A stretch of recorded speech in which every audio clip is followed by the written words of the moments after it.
Méditation du 27 septembre. Dieu interroge. Fais-tu bien de te fâcher? L'Éternel répondit. Fais-tu bien de te fâcher? Jonas 4, verset 4.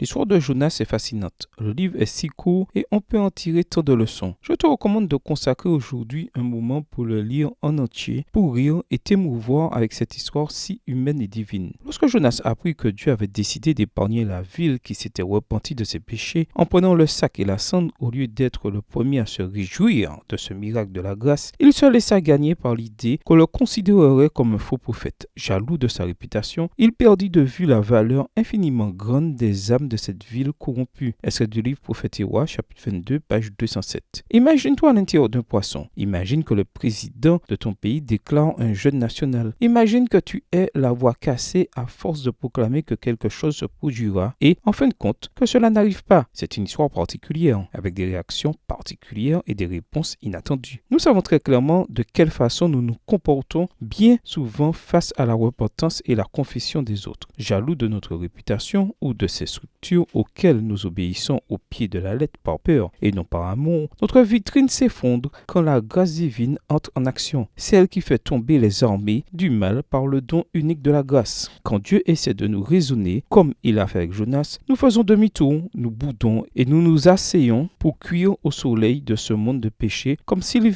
valait mieux qu'il en soit ainsi plutôt que de nous tenir dans sa présence miséricordieuse. C'est triste à dire, mais parfois nos actions frisent aussi le ridicule. Quand Jonas a vu que le ver avait mangé le ricin qui le protégeait, Dieu lui a demandé « Fais-tu bien de te fâcher à cause du ricin ?» Mais Dieu n'interroge pas seulement pour nous faire prendre conscience de la réalité et de la situation de notre cœur, mais aussi pour nous sauver et nous racheter en premier lieu. L'important n'était pas la plante, mais là où il voulait emmener Jonas. N'allait-il pas avoir pitié des Ninivites? Y a-t-il un groupe particulier de personnes que tu n'aimes pas ou même que tu détestes pour une raison particulière? Dieu veut leur salut et peut leur accorder son pardon. Si nous voulons aller au ciel, nous devons nous habituer à l'idée que ces gens pourraient y être aussi. Il n'est pas normal que nous nous fâchions de la sorte. Bonne journée à toi et que le Seigneur te bénisse.